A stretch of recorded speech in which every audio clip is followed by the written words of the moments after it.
Hope you're doing well. I'm here with another video today, and in the morning I actually was going through some of my news feed, and I bumped into an article. I usually don't discuss articles, but I thought this one was worth discussing, and it appeared in Bloomberg, Washington Post, somewhere else as well. Wall Street's CFA program is a colossal waste of time. And I thought it's worth commenting, specifically this one, because it talks about CFA being a complete waste of time. So I thought, it's interesting. Let's see what this guy has to say. And look, I don't really like commenting on articles, especially in the last decade or so. There's so many articles out there. Usually I try to look at the intent of the author. What is the author trying to communicate? What is he trying to sell? And, the world we live in today, for those level 3 candidates out there, confirmation bias is massive. People have already formed their opinions through various means, social interactions, experiences, and whatnot. And once those opinions are formed, essentially they're looking for information to validate their existing thought process, and articles are shared to, affirm an already existing idea. So that's prevalent a lot in today's time, and nothing new there. But anyway, let's get back to the article itself. I did have a major problem with the headline, Wall Street's CFA. I've read the curriculum a few times now, from level 1 to 3. I don't think CFA Institute ever has mentioned Wall Street anywhere. There may be a few references to a trader or a hedge fund manager belonging to Wall Street, but rarely ever have they associated themselves with Wall Street. And it's not like every CFA charter holder ends up in Wall Street. So quite interesting how they've started the sentence in itself is factually incorrect. CFA does not belong to Wall Street. But anyway, the article goes on, talks about Ziploc bags full of number 2 pencils, calculators, people struggling and giving the exam. Pass rates have dropped to 25%. It's become harder and harder. Interesting sentence here that I do agree with. I've encountered many low-level finance workers and back-office employees who take the exams in the hope that they might advance to the front office in search of respect and a higher paycheck. Frequently, they don't. And look, that's nothing to do with the CFA program. It's to do with any program. There are always going to be individuals who think they will pass the exams and prosperity will come through. That doesn't happen. It's usually related to your personality, usually related to lots of other factors. So I do agree, but just singling out the CFA program is probably not right there. He should say that applies to any qualification in that regard. I do disagree with the front office, back office comment. I think many people are the opposite. Front office people want to go to back office, less stress, don't have to deal with customers all the time. There's less pressure. You don't have to maintain the same decorum. And especially where I am, I think the back office people learn a lot more. So, especially if you're in the senior management positions. So, not really sure why he thinks that moving to the front office brings more respect in a job. Maybe certain sectors, certain areas, but that's not universally the case. So, just want to point that out. Now, he does mention that the biggest cost associated with CFA program is time. And yeah, you could argue that. I mean, you can't compare the cost of the fee of the exams. That's not that much in today's terms, frankly speaking. But, he basically says that not everyone passes in their first attempts. He probably is out of date, and I figured that out because he'd given level 2 in 2003, so 17 years ago. And, the fact that you can now give the exam twice a year for all the levels obviously will mean that certain candidates actually pass a lot quicker. And if you have failed, you don't have to wait that long to appear for the next round. So I think that needs to be factored in. Not really sure what his other reference point was. Probably in the article he compares the CFA program very closely with the MBA in terms of saying that he finished that within a year, and the MBA program was much more immersive and taught him a lot of skills that unfortunately the CFA program didn't. But I'll come back to that point.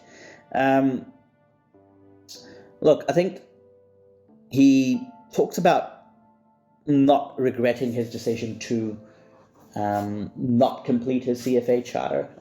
He didn't pass level 2 and moved on, but that's his personal story. He doesn't regret that decision. Good for him.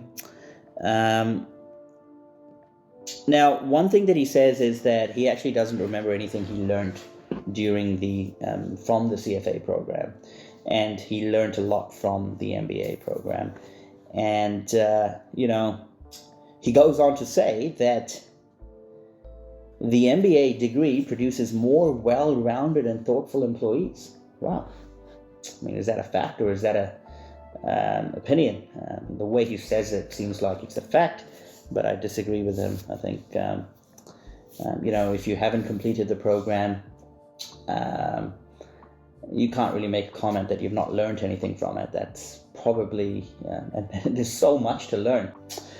Look, it's somewhat true. Over time, you are obviously going to forget a lot of the things that were covered in the program, but that's not the point. The point is that you are exposed to so much information, so many various techniques, evaluation techniques, methods. So much about, you have a flavor of the accounting side of things, the IFRS and the US GAAP, so many different asset classes, so many different leveraged instruments. I mean, it's an ocean of knowledge out there, and just to be across some of those themes, I can give you my personal example, and I sit with a lot of senior management all the time, and a few years ago when I didn't have the charter, I hadn't completed all the levels, I always used to feel I don't have the full understanding of what's going on in an organization and what people are discussing. Sometimes you go into meetings, you're completely clueless and blank. But over the years, obviously, along with the experience and the CFA, completing all the CFA levels, I can actually now think or contribute to pretty much any conversation that's happening, whether it's about the economy, whether it's about accounting standards, whether it's about assumptions, whether it's about financial modeling. I might not know the full details of it, but I get the gist of it very quickly. So when it comes to him saying that only MBA people are well-rounded and thoughtful, I'm not really sure that resonates with me. I truly believe that through the CFA program as well, if a person has covered so many topics, he can be thrown in at any deep end and figure his way out. I mean, that's my personal opinion. Now, the other criticism, or the biggest criticism he has, is that the program doesn't necessarily make you a better investor. And there is no concrete evidence that funds managed by CFA charter holders outperform those of non-CFAs. It's all theater. And some of the cool things happening in finance today, such as the study of sentiment and psychology, are not covered in by the CFA program in any detail. And that's factually incorrect, because so much of the behavior is covered in level 3. There are so many biases, and they talk about it's completely new topics on behavioral finance. There's a whole section on it that talks about the alternative theory to traditional finance, and again, factually incorrect. Needs to get his facts right, this guy. The CFA is a colossal waste of time. 3 years would be better spent on just about any other pursuit. Whether people realize it or not, finance is a profession that requires a lot of creativity.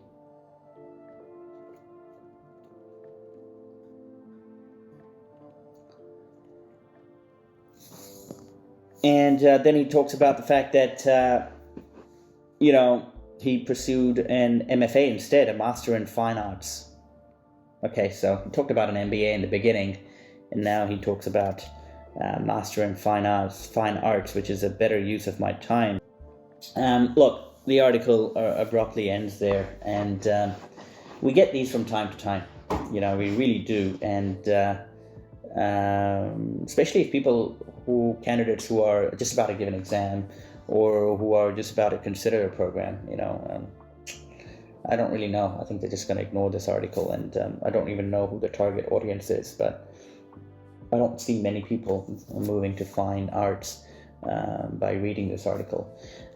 Look, I've already covered the benefits of the CFA briefly in another video, CFA and career advancement. But what I would like to say is this, and I keep saying this, I've said this before as well, you've got to be passionate about finance, you've got to be passionate about investments and the whole ecosystem, you know. And if you are, you could do an MBA in finance, you could do other finance courses as well, definitely. But when it comes to, I don't really refer to CFA as the gold standard, which is often the term used. I refer to it as a global standard because it's one institute and it's completely global in the sense everyone around the world, no matter where you are going through the same curriculum, the same rigor, and appearing for the same exam. And that distinguishes itself from many other institutes. An MBA can be given by hundreds of thousands of, or administered in hundreds of thousands of different institutes, and the degree, the caliber, it's all boils down to where you've done your MBA from, and also boils down to the alumni, the kind of people that are with you in that journey during that year, and what sort of ideology they bring. And it's a very different type of program, and education is education. I don't like articles that say one is better than the other, because everyone's preferences are different, their choices are different, their constraints are different, so it is whatever that they can get. People should respect that. And if anyone wants to go and do an MBA, yeah, go for it. If people want to do a CFA, yeah, go for it.